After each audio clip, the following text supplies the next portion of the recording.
ذمہ داریاں کیا ہیں اور عورت کی گھر میں ذمہ داریاں کیا ہیں، دونوں کی ذمہ داریاں سمجھائیں۔ پہلے مردوں کی ذمہ داریاں کیا بتائیں، وہ ذہن نشین فرما لیجیے۔ الرجال قوامون علی النساء، مرد کی ذمہ داری یہ ہے کہ مرد گھر کے اندر حاکم ہوگا، اقتدار اختیار گھر کا تمام چیزوں کا مرد کے پاس رہے گا۔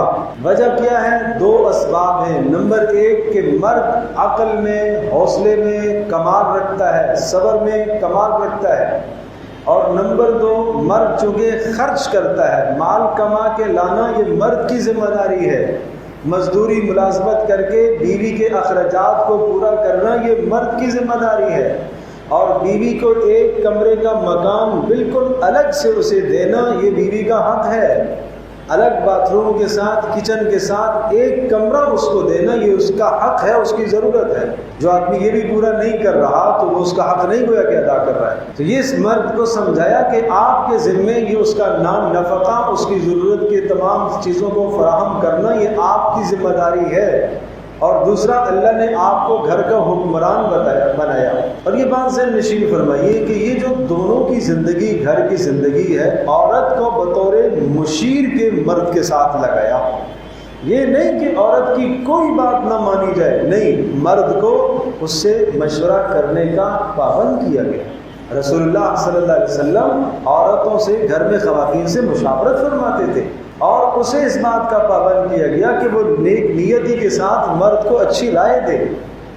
پھر اس کے بعد اگر رائے میں اختلاف آ جاتا ہے، مرد یہ چاہتا ہے، عورت یہ چاہتی ہے، تو اب جب اختلاف آ گیا تو کس کی بات کو ترجیح دی جائے گی؟ مرد کی بات کو ترجیح دی جائے گی۔ یہ قرآن کا اصول ہے، مرد کی بات کو ترجیح دی جائے گی۔ اور یہ اتنا پیارا ضابطہ، اتنا پیارا ضابطہ، دنیا میں وہ اقوام جو اسلامی احکامات کی پابندی نہیں کرتی اور اپنی زندگی میں انہوں نے اسلام کو نہیں زندہ کیا، نہیں لایا، اور نکاح کے ان مقاصد کو نہیں جانتے، اور جن کا مقصد صرف نکاح سے یا ازدواجی زندگی سے اپنی ضرورت اور خواہش کو پورا کرنا ہے، وہ مرد اور عورت کو دونوں کو ایک ساتھ رکھتے ہیں۔ اب ظاہر سی بات ہے کہ مرد کی اپنی خواہشات، عورت کی اپنی خواہشات، جب یہ دونوں کی خواہشات آپس میں ٹکراتی ہیں تو گھر میں تنازع ہوتا ہے، گھر میں اختلاف ہوتا ہے، اور اس اختلاف اور تنازع کا حل ان کے پاس کچھ نہیں ہے، وہ حل صرف شریعت بتاتی ہے، وہ حل صرف اسلام یہ حل بتاتا ہے کہ ہاں بھائی، آپ نے، اس عورت نے آپ کا مشیر بن کر چلنا ہے، یا آپ کی شریکہ حیات ہے، آپ کے ساتھ ساتھ چلے گی، ساتھ ساتھ چلے گی، لیکن جہاں چونکہ وہ مرد جو ہے مختلف مزاج کا، مختلف سوچ کا، مختلف گھر سے تربیت پانے والا، عورت نے الگ گھر سے تربیت پائی ہے، دونوں کی ذہنی آہنگی بسا اوقات نہیں ہو سکتی، اور یہ گھر کے اندر ہوتا ہے، تو اس موقع پر اختیار کس کو ہے؟ پھر مرد کو ہے۔ جیسا کہ ایک گھر کے اندر 4-5 بچے ہوں، 2 ماں باپ ہوں، تو یہاں رائے کا اختلاف ہو سکتا ہے۔ اب رائے کا اختلاف ہو سکتا ہے تو فیصلے کا اختیار کس کو ہونا چاہیے؟ گھر کا کوئی سربراہ تو ہو۔ تو اسی طرح سے میاں بیوی کی جو زندگی ہے، اس زندگی میں مرد کو سربراہ بنایا، اور ذمہ داریاں اس کو سونپی کہ آپ نے دن کی دھوپ جو ہے مشقت کو برداشت کر کے کما کے لانا ہے، اور بیوی پر خرچ کرنا یہ آپ کی ذمہ داری ہے۔ عورت کی ذمہ داریاں کیا ہیں؟ فالصالحات قانتات حافظات، 2 الفاظ میں عورت کی ذمہ داریوں کو، ساری ذمہ داریوں کو بیان کر دیا۔ اللہ کے ہاں معیاری عورتیں، اللہ کے ہاں نیک صالح عورتیں، اللہ کے ہاں پسندیدہ عورتیں کون سی ہیں؟ جن میں 2 خوبیاں ہوں۔ نمبر 1 قانتات ہو، اللہ کے حکموں کی بھی فرما بردار ہو، شوہر کے حکموں کی بھی فرما بردار، اور شوہر کے حکموں کی فرما برداری یہ مطلوب اور مقصود، نہ صرف مقصود بلکہ اس کی عبادت ہے۔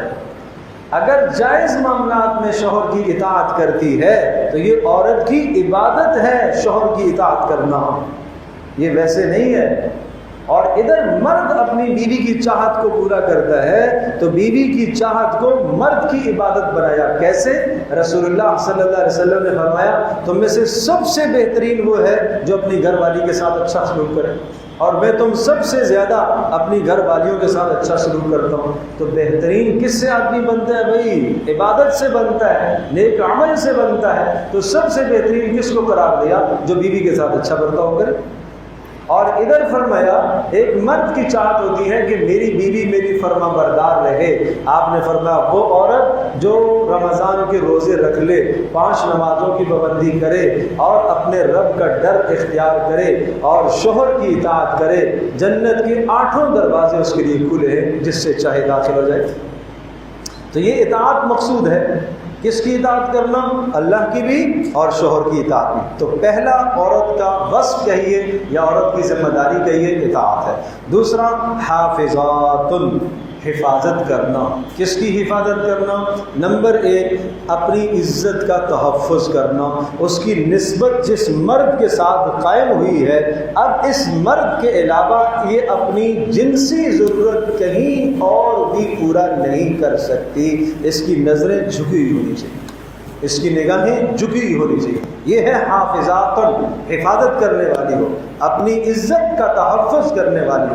نمبر 2 شوہر کی غیر موجودگی میں اس کے بچوں کی حفاظت کرے، تربیت کرے۔ نمبر 3 شوہر کی غیر موجودگی میں اس کے مال کا تحفظ کرنا، یہ اس عورت کی ذمہ داری ہے۔ یہ مال کو بے جا صرف کرے گی تو یہ ذمہ داری ادا نہیں کر رہی۔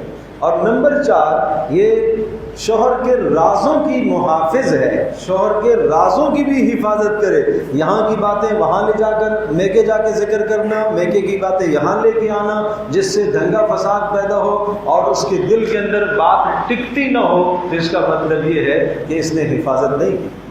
تو یہ عورت کی ذمہ داریاں بتائیں۔